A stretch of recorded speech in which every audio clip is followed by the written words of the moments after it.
प्रिय दर्शकों, लगता है मुझे नाटक प्रारंभ करने में कुछ देर हो गई। वैसे तो आप सबको मालूम है गणपतराव बेलवलकर की कंपनी का नियम। पिछले 40 वर्षों से हमारी कंपनी का पर्दा ठीक 9 बजे ही ऊपर उठा था। 61वां मिनट तो कभी हमारी कंपनी के पर्दे ने देखा ही नहीं। मेरी घड़ी कहां गई? हाँ, ये रही। नागपुर में हैमलेट के शो के बाद गणपतराव जोशी जी ने मुझे भेंट में दी। तब से हमेशा इस घड़ी को अपने साथ रखता हूं। मन में एक भरम सा हो गया है कि जब तक ये घड़ी ठीक ठाक चलती रहेगी, मेरी जिंदगी भी ठीक ठाक चलती रहेगी। लेकिन अब अधिक देर ना करते हुए ये नट सम्राट गणपतराव बेलवलकर आप सभी दर्शकों का स्वागत करता है, अभिनंदन करता है।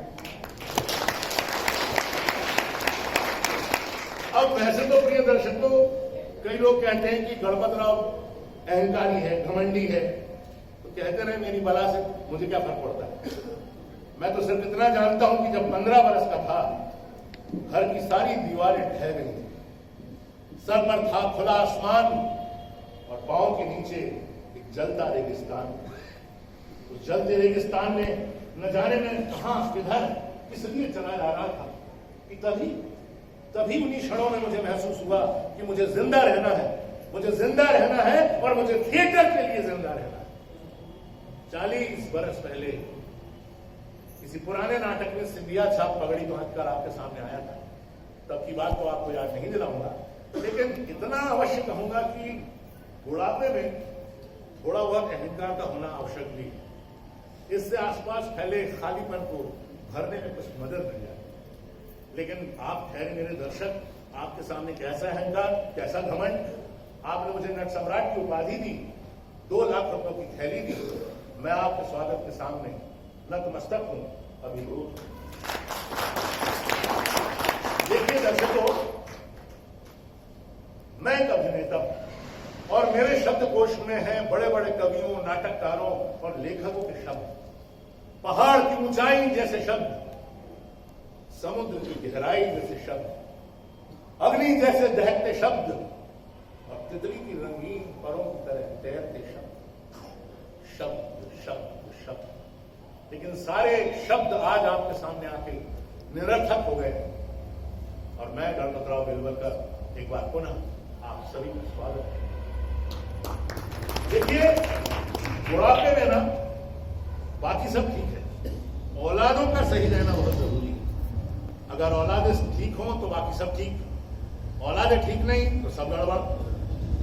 याद कीजिए विलियम जॉन शेक्सपियर का नाटक King Lear, 4th act, storm scene.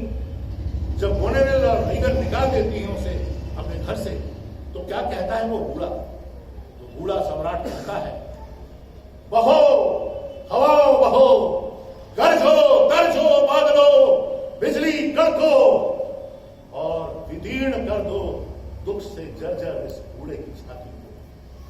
गोनेरेल, Regan, तुम लोगों ने सोचा था कि तुम अपने बूढ़े बाप को घर से निकालोगी तो तुम्हारा ये बाप रोएगा, गिड़गिड़ाएगा, लेकिन मैं रोऊंगा नहीं। और इसके पहले कि मेरी आंखों में आंसू आए, हे विदूषक, मैं निक्षिप्त हो जाऊं। क्या तो ज्यादा सीरियस हो रहा है क्या? देखिए, ऐसी कोई बात नहीं है, आप गलत समझ रहे हैं। मेरी औलादें बहुत बढ़िया है, औलादें तो औलादें, मेरी तो बहू और दामाद भी इतने बढ़िया हैं कि जब सब आते हैं तो लगता है संपूर्ण राम पंचायतन आकर उपस्थित हो गई। लेकिन बच्चों की बात फिर करूं, पहले मैं आपको अपनी पत्नी के बारे में बता दूं।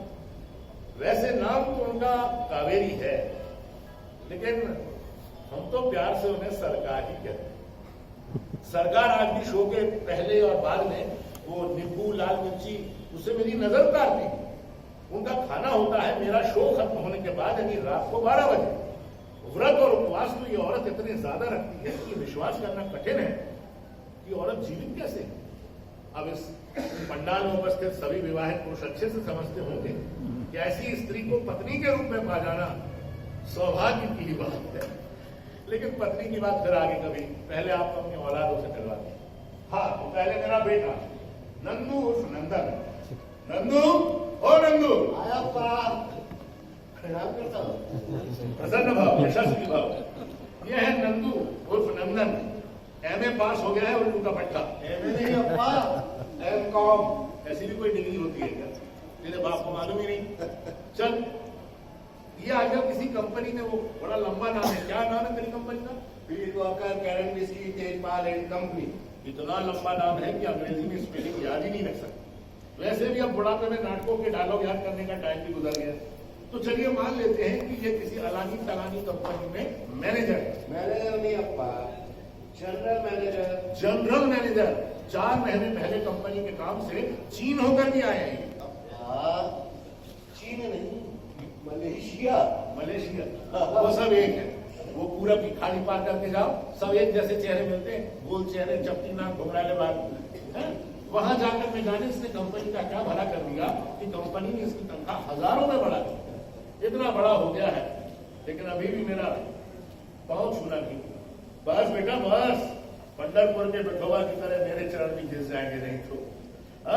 अब ये ठहरे मैनेजर, लेकिन एक बात याद रखना बेटा, जिंदगी में आज हम हैं, कल हो या ना हो, पर एक बात हमेशा याद रखो, व्यक्ति के पास कोई एक ऐसा आदमी या स्थान अवश्य होना चाहिए जहां वो श्रद्धा भाव से जाकर अपना सिर झुका सके। बहुत अभागे होते हैं वो लोग जिनके पास कोई व्यक्ति या स्थान नहीं होता सिर झुकाने को। तुझे पता है ना, आज से 40 साल पहले प्रतापगढ़ की कांचने नाटक में मैं प्रताप राव का रोल करने के लिए मंच पर उतरा था। कोई पुरानी सिंधिया छाप पगड़ी पहनकर ग्रीन रूम में बैठा था, तो मन में बड़ा